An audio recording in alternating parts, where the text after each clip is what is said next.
পরোয়ানা যখন আসে, স্থান কাল পরিস্থিতি সবকিছুই হয়ে যায় খুবই তুচ্ছ। তেমনই এক ঘটনা ঘটেছে কুয়ালালামপুরে। হাজার হাজার পর্যটকের মতো আজও মালয়েশিয়া ঘুরতে কুয়ালালামপুর বিমানবন্দরে নামেন বাংলাদেশি মুজাহিদ দম্পতি। পৌঁছানোর পর ঘণ্টাও পেরোয়নি, বিমানবন্দর থেকে একটি ক্যাব ভাড়া করে গন্তব্যে যাওয়ার পথেই এক মদ্যপ চালকের বেপরোয়া শিকারে পরিণত হন তারা। সংঘর্ষে ঘটনাস্থলে প্রাণ যায় মুজাহিদের, আর হাসপাতালের বিছানায় ভাঙা পা নিয়ে ছটফট করছেন তার স্ত্রী নাফিসা।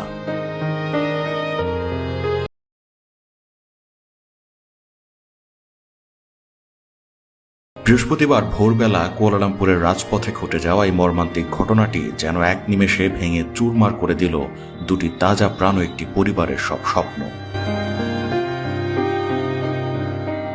হবিগঞ্জের এই তরুণ দম্পতি 2 বছর আগে বিবাহ বন্ধনে আবদ্ধ হয়েছিলেন। এই দম্পতির এটি ছিল মালয়েশিয়ায় দ্বিতীয় সফর। সপ্তাহব্যাপী সুন্দর কিছু মুহূর্ত কাটানোর পরিকল্পনা ছিল তাদের, কিন্তু ভোর 5:38 মাজু এক্সপ্রেসওয়েতে ঘটে যাওয়া এক ধাক্কায় সেই পরিকল্পনা চিরতরে স্তব্ধ হয়ে গেল। মদ্যপ অবস্থায় মালয়েশিয়ার এক সেনা সদস্যের ফোর্ড ফিয়েস্তা গাড়িটি নিয়ন্ত্রণ হারিয়ে উল্টো দিক থেকে আসা ইহেলিং গাড়িটিতে আছড়ে পড়লে ঘটনাস্থলে প্রাণ হারান মুজাহিদ।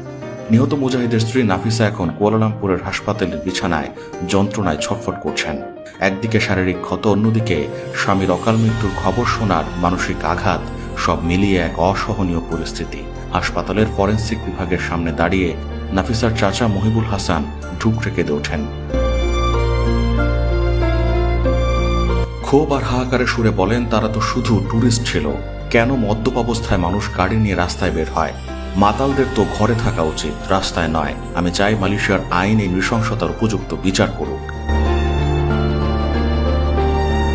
ইতিমধ্যে পুলিশ অভিযুক্ত চালককে আটক করেছে। 1987 সালের সড়ক পরিবহন আইনের ধারায় তার বিরুদ্ধে মামলা দায়ের করা হয়েছে।